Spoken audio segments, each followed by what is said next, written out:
নবান্নের সামনে এখনো ধর্ণা কর্মসূচি জারি রয়েছে ডিএ আন্দোলনকারীদের। আমরা যেমনটা দেখেছি আজকে সকাল থেকেই নবান্ন বাস স্ট্যান্ডের সামনে ধর্ণা কর্মসূচি জারি রয়েছে ডিএ আন্দোলনকারীদের। মহার্ঘ ভাতার দাবিতে কিন্তু ডিএ আন্দোলনকারীদের এই আন্দোলন জারি রয়েছে, এই ধর্ণা অবস্থান কর্মসূচি জারি রয়েছে। কলকাতা হাইকোর্টের অনুমতিতে এই ধর্ণা ডিএ আন্দোলনকারীদের।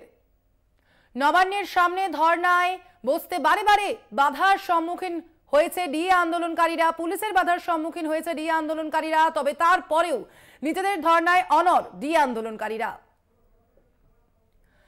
এই মুহূর্তে সরাসরি চলে যাব আমরা, আমাদের প্রতিনিধি রয়েছেন জগন্নাথ সামন্ত, আমরা সরাসরি চলে যাব তার কাছে। জগন্নাথ, এই মুহূর্তে ঠিক কি পরিস্থিতি সেখানে?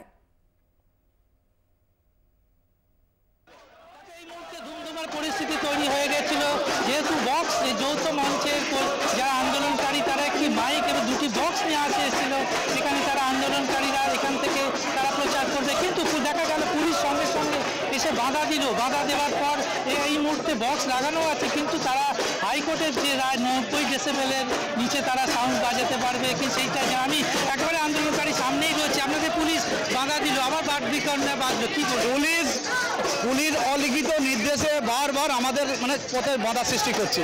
গতকাল থেকে এটা শুরু করেছে। আজকে আমরা হাইকোর্টের জাস্টিস মান্তার যে রায় ছিল যে আমরা বাস স্ট্যান্ডের একটা ভৌগোলিক সীমার মধ্যে একটা নির্দিষ্ট মাপের মধ্যে নির্দিষ্ট পার্সন 300 জনের মধ্যে এবং নির্দিষ্ট সাউন্ড সিস্টেমের মধ্যে 90 ডেসিবেল আন্ডারে আমরা সাউন্ড সিস্টেম ব্যবহার করতে পারবো।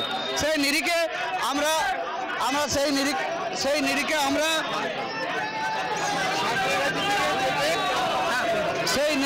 নির্দেশে আমরা হাইকোর্টের নির্দেশ মোতাবেক দুটি সাউন্ড সিস্টেম আমরা এখানে লাগাতে যাই। পুলিশ এসে সমানে এসে বাধা দিতে চায়।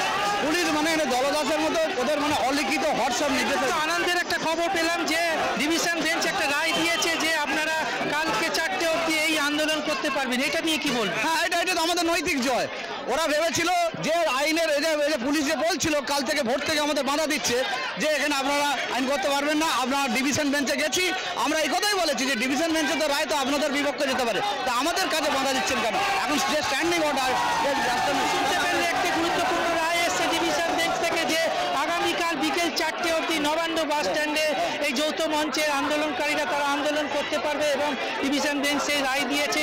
বারবার সকাল থেকে পুলিশ যেমন বাধা দিচ্ছিল, বিভিন্ন কাজে তারা বসার জন্য বাধা দিচ্ছিল, বাগবিতণ্ডা বাজছিল, বক্স লাগাতে গিয়ে তারা বিপাকে পড়ছিল এবং বক্স লাগাতে দিচ্ছিল না।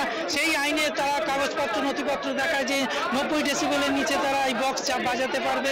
তবে এখনো আন্দোলনকারীদের একটা যেই যুগান্তকার রায় এসেছে ডিভিশন বেঞ্চ থেকে আগামীকাল বিকেল 4টে অবধি এইখানে তারা যৌথ মঞ্চে যারা তারা আন্দোলন করতে পারবে এবং আইনগতভাবে আন্দোলন করতে পারবে।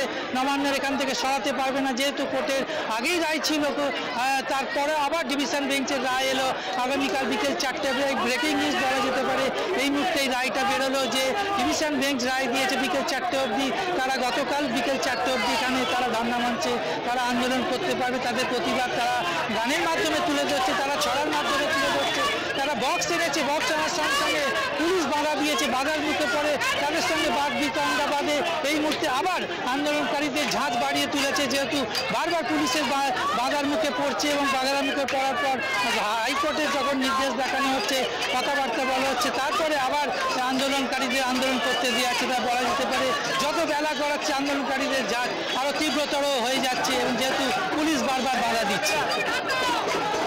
একেবারেই তাই জগন্নাথ, এই পরিস্থিতির দিকে লক্ষ্য রাখো, আমরা তোমার কাছে আবারও ফিরবো।